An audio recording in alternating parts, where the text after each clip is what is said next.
This story takes place on a yacht sailing in the middle of the ocean. A young woman is thrown from cabin 10 into the ocean. A young woman named Laura witnesses this and, upon investigating, discovers that no one was in cabin 10. Furthermore, no passengers are missing.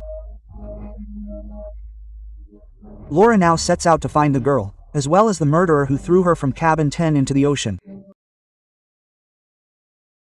Woman in cabin 10. The story begins with Laura, an investigative journalist with a well-known reputation. She recently exposed an NGO. The woman who helped her in this endeavor was drowned. This leaves Laura deeply disturbed. She desperately wants to overcome the memories of this incident. The next day, when she goes to the office, her boss tells her she should take a few days off to recover. Laura says, "I don't need a vacation. I've received an invitation from Ann Bloomer and her husband, Richard. They're taking all their board members on a luxurious yacht.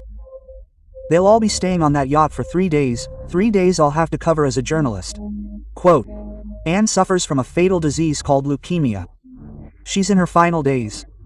Therefore, her husband, Richard, and the board members have decided that all the money raised from this trip will be donated to charity. In this way, they all want to honor Ann. Dora tells her boss, "I'll go on this trip, maybe it will even help me recover." Quote, the next day, Laura is shown traveling to a luxurious yacht where the country's wealthiest people are staying. Laura also meets Ann's doctor here. She then notices her ex-boyfriend taking photos. Laura and he used to work together, but they've since broken up. Therefore, Laura doesn't talk to him much and goes back to her cabin. The cabin next to hers is numbered cabin 10. As Laura goes to her cabin's balcony, some lit cigarettes roll from cabin 10 onto her balcony. She picks them up and throws them in the dustbin. Later that night, we see Richard thanking all the board members. He has donated money so that all the money can go to charity. He also tells everyone that his wife, Ann, is very ill, which is why she couldn't come to meet him. He thanks Laura for coming to his party to cover the trip. Here, she has invited a musician who will entertain everyone shortly. Laura then returns to her cabin. She gets ready for the party where the musician has come to entertain everyone. As she leaves, she sees her ex-boyfriend approaching. So, she goes into a cabin, avoiding his presence. This is cabin number 10. There, a woman is having a drink. She apologizes to her and leaves cabin number 10. Then, she goes to the party, where all the rich people are sitting and having dinner. There's also a social media influencer who, like Laura, has been invited. After dinner, Ann calls Laura over and says, "You're a great reporter. I've read so many of your articles. But now, these are my last days. That's why I wrote something. I want you to read it." Quote, and when Laura reads it, she discovers it's Ann's will. It states that she has donated all her wealth to a trust. Laura says she should save something for herself. Ann says that when a person's life comes to an end, they can see the truth more clearly. "I know what I'm doing is absolutely right. I want all my wealth to be useful to those who need it. In fact, there's a big event coming up soon, where I want to read this will." Quote. After this, she puts the will in a drawer, locks it, and places the key on a bookshelf in front of Laura. Laura leaves, and as she's going to her cabin, her ex-boyfriend arrives, wanting to get close to her again. Laura controls her feelings and goes inside her cabin. While she's sleeping at night, she hears noises coming from cabin 10, a man yelling at a woman. She comes out to her balcony to answer the noises, and then she sees a girl thrown into the sea from the balcony of cabin 10. She can't believe her eyes. She informs the crew, and the yacht is stopped. The ocean is searched everywhere, but no one sees anything. Then, every member of the yacht is counted to determine who fell or was thrown from the yacht. But surprisingly, everyone on board is completely dead. Laura causes everyone to panic. Everyone thinks it was Laura's hallucination, and no one fell into the water. Laura explains, "I personally saw a girl fall from the balcony of cabin 10. When cabin 10 is mentioned, the crew members say it's locked. No one is there." Laura says, "I went inside that cabin. There was a girl there. Also, when I was on my balcony, some cigarettes from cabin 10 landed on my balcony, which I threw in the dustbin. When I went to check the dustbin, there were no cigarette butts in it." Quote, Laura understands something is amiss. She decides to investigate the matter herself, which is her job. Night falls, so everyone goes to sleep. The next morning, she meets with each crew member and interrogates them. But no one knows anything about the girl in cabin 10. Now, she goes to meet Anne. But even Anne doesn't listen to her. She says, "I've taken my medicine, so I have to go to sleep." Laura now wants to find out about the girl in that cabin at any cost. So she goes to her ex-boyfriend and says, "You've come here to do photography. You've taken so many photos here. I want to see them all." Quote, however, her boyfriend explains to her, "These are very rich people. Don't get involved with them, or they'll ruin you." Quote. But Laura doesn't care. She checks all the photos she's taken on the yacht on her ex-boyfriend's laptop, and in one, she sees the girl from cabin number 10. She takes the laptop and goes outside and asks everyone about the girl, but everyone replies, "We've never seen her on the yacht." No one believes her, but she wants to find out who she is at any cost. She then goes to her cabin to get a drink, and while she's getting a drink, someone signs a stop outside. Laura realizes this is the same person who doesn't want her to investigate the case, but when she goes outside, she doesn't see anyone. So she goes to the crew and says she needs to check the CCTV footage. When they try to view the CCTV footage around her cabin, they discover that the one surrounding her cabin is malfunctioning, making it impossible to check its footage.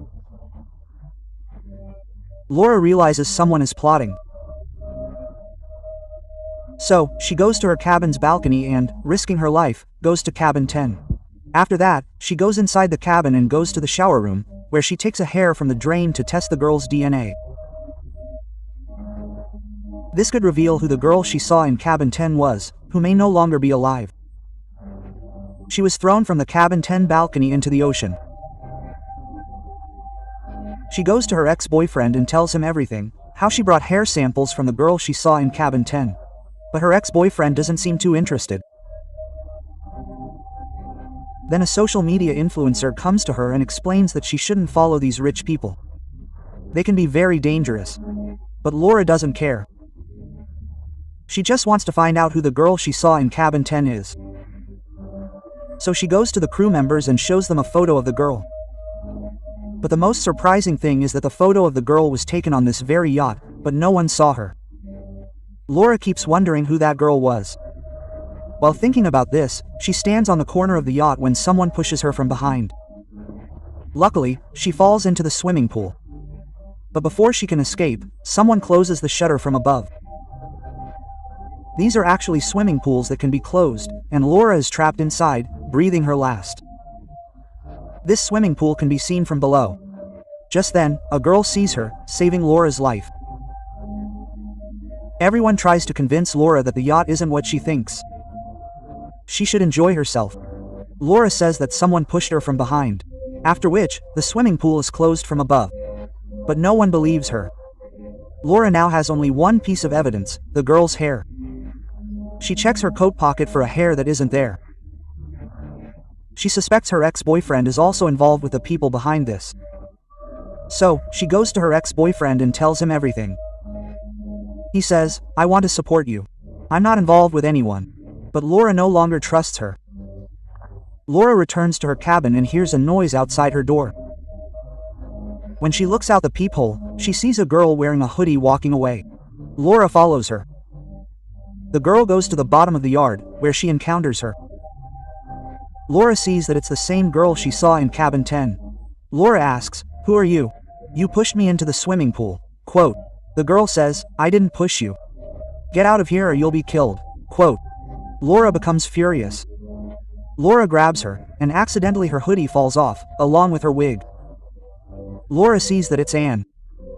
Laura is confused, and Anne pushes her, causing her head to hit a pipe behind her. Laura faints, and Anne locks her in place and leaves. After a while, Laura regains consciousness. She tries desperately to get out, but there's no way out. Laura then goes through a series of thoughts. She realizes the girl she just saw isn't Anne, but a duplicate. The real Anne was thrown into the ocean from the balcony of cabin 10. After a while, the fake Anne returns. Laura asks her, "Who are you? The real Anne was killed because of you, and you might be behind it." Her husband, Richard, is involved because Anne wanted to donate all her wealth.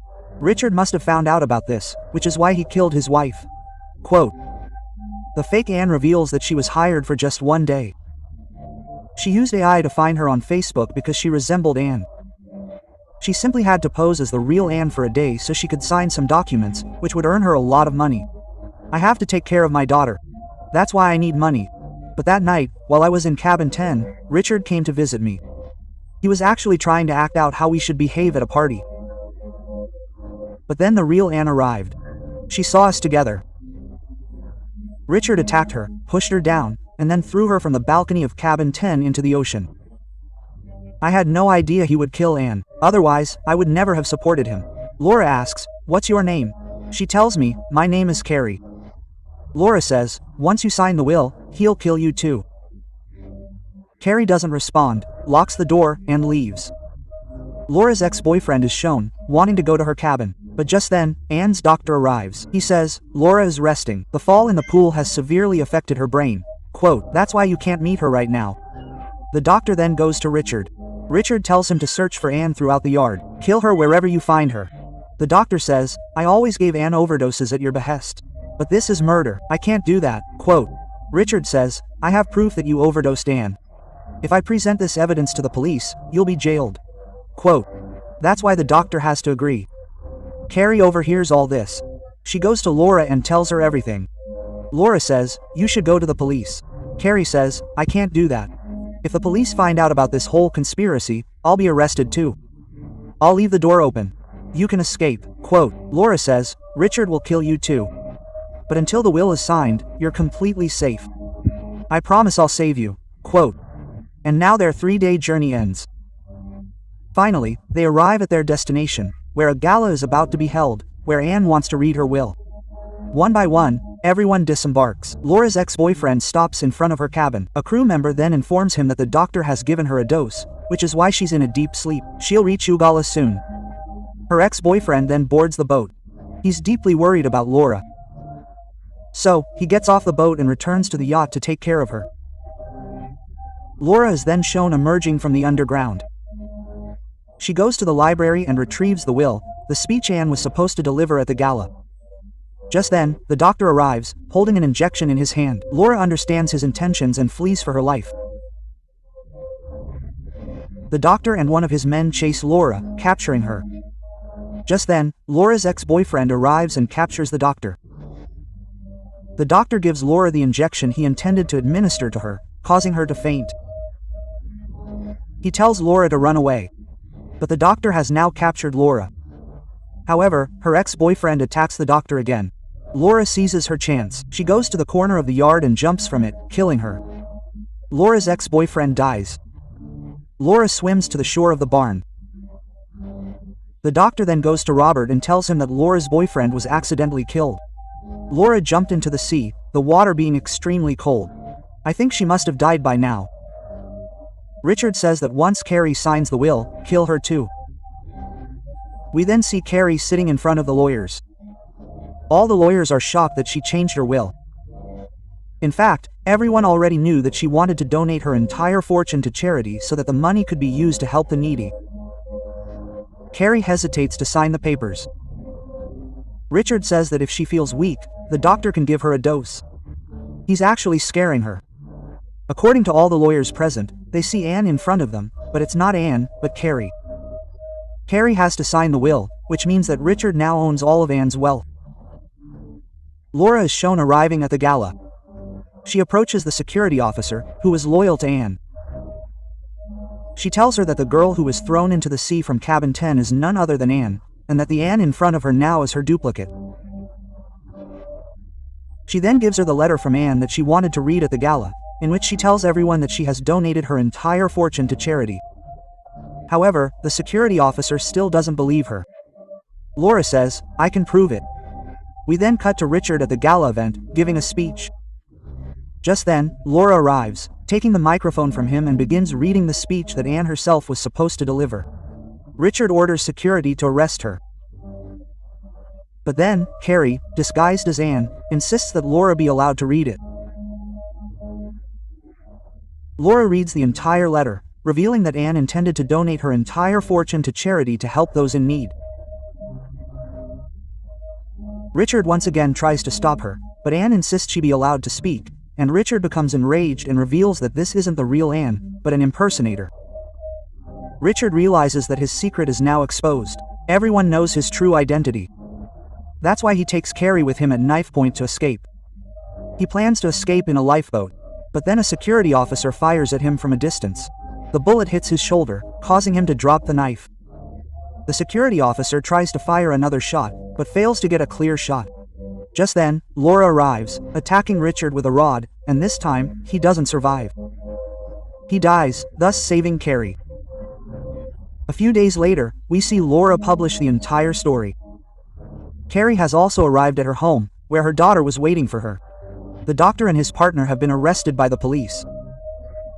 They are charged with the murder of Laura's boyfriend and Anne, meaning they will now face life behind bars. The film ends with this.